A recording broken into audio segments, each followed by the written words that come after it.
group of you a different era of history to research. And the question is, what impact did your era have on the modern world? So Sarah, your group has the ancient Greeks. Ravi, you've got the Romans. And Danny's group gets, yes, a bit of a challenge for you. You get the Middle Ages. Some even call it the Dark Ages. Boring. See how you get on. Yes, miss. So, Serene, yes, you get the Renaissance.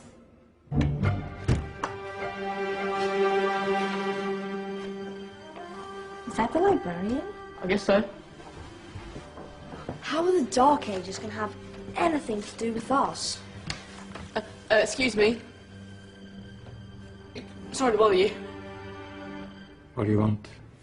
We need to find out what impact the Dark Ages had on the modern world. Never was a period of history so poorly named. Don't touch. It's priceless. And I suppose someone's been filling your head with the usual nonsense, eh? 1,000 wasted years. A black hole in history, am I right? Yeah, sort of. You see, it's always the same. You assume it was all mud, disease, death and destruction, with marauding mobs of barbarians ripping down the good of former civilizations, burning and plundering as they went, nothing of any worth invented either, eh? Oh, no. Go on, Beofrey. Sorry to bother you. Come on, it's probably not worth it. Everyone knows that the Greeks and Romans invented everything anyway. Oh, did they now? And you're sure about that, are you? You know, I might just have something for you. You seem to be up to the task. I suppose I could... Follow me. I've got just the book for you.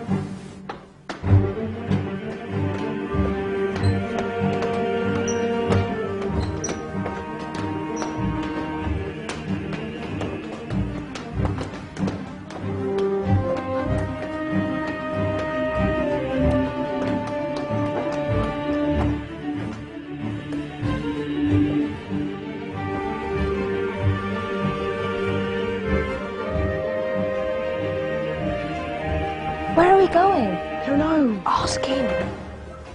Excuse me. Where are we going? From darkness into light, my young friend. From ocean onto land, there are things you should know. Oh, yes, indeed. Yes, indeed.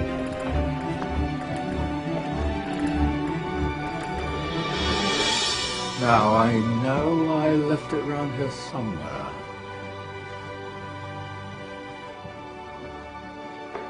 Ah! Here it is. Now, take a look. If you dare.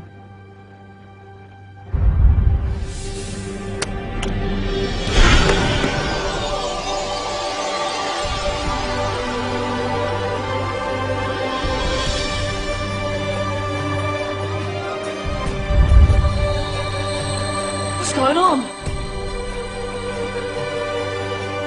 Welcome to the Dark Ages, or as it should be known, the Golden Ages. Who are you? I am Al-Jazari, engineer and ingenious inventor. I thought you said this was the Dark Ages. It doesn't look very... dark. That's because it's all a matter of perspective, my soon-to-be illuminated friend. Of course, there are parts of the world that weren't dark at all, but in a civilization that stretched from Spain to China, the golden rays of discovery and invention shone over everything. What civilization? The Muslim civilization, my young friend. Through scholars and scientists of various faiths, some of the most important discoveries known to man were made at this time. Discoveries that drew on knowledge of the ancients, but have more connections with your modern world than you could possibly ever imagine. Like what? Well, all sorts of things. I've got to get a picture of this.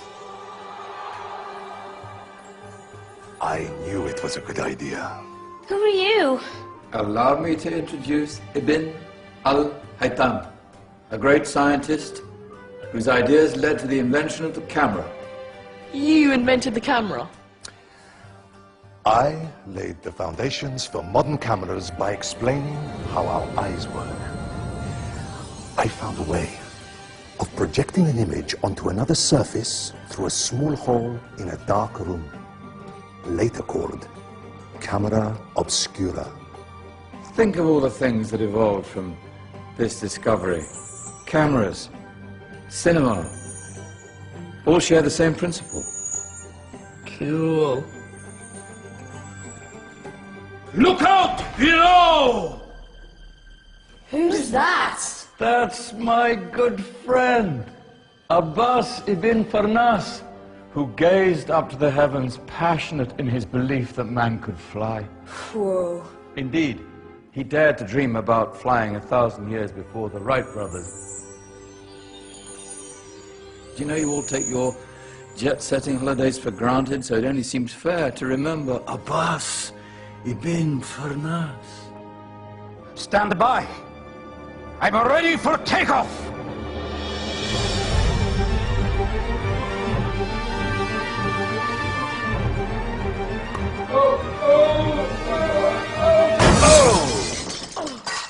You did forget one thing, though. A tail, useful for landing. My back. Is there a doctor in the house? Did someone call? Ah, my old friend, why don't you introduce yourself to my young guests? I am Abul Qasim al-Zahrawi. Many call me the father of surgery. Did you actually do surgery back then? Of course we did. In fact, many of the surgical tools that I invented are still used in your modern hospitals. Excuse me, a patient needs my attention. Scalpel? I think I may need some stitches. In that case, I'll use catgut Catgut? from the gut of animals. Perfect for stitching up internal wounds. Your surgeons are still using it today. Sorry, mustache.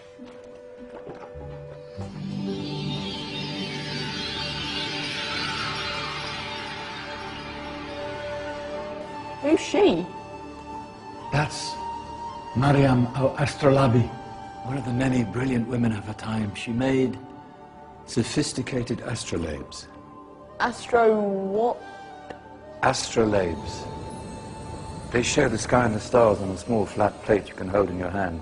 Think of them as ancient calculating or timekeeping devices. Today you have your watch, your compass, satellite navigation, helping people and explorers travel the world. Science at its brilliant best. And all these things were developed during the Golden Ages. No, that's just the tip of the iceberg. There were thousands of other inventions covering all areas of life, and in the years that followed, their influence spread across the whole of medieval Europe. So you see, it wasn't so dark after all. What about you? Me? What did you invent? Well, I don't want to be big-headed, but I made some groundbreaking advances in engineering. I suppose my most significant discovery converted rotary motion into linear motion using a crank and connecting rod. It's essential in pumps and engines.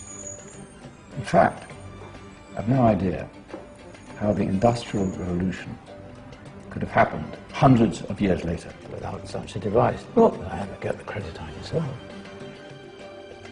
But my crowning glory was my amazing time-telling machine. My legendary elephant clock.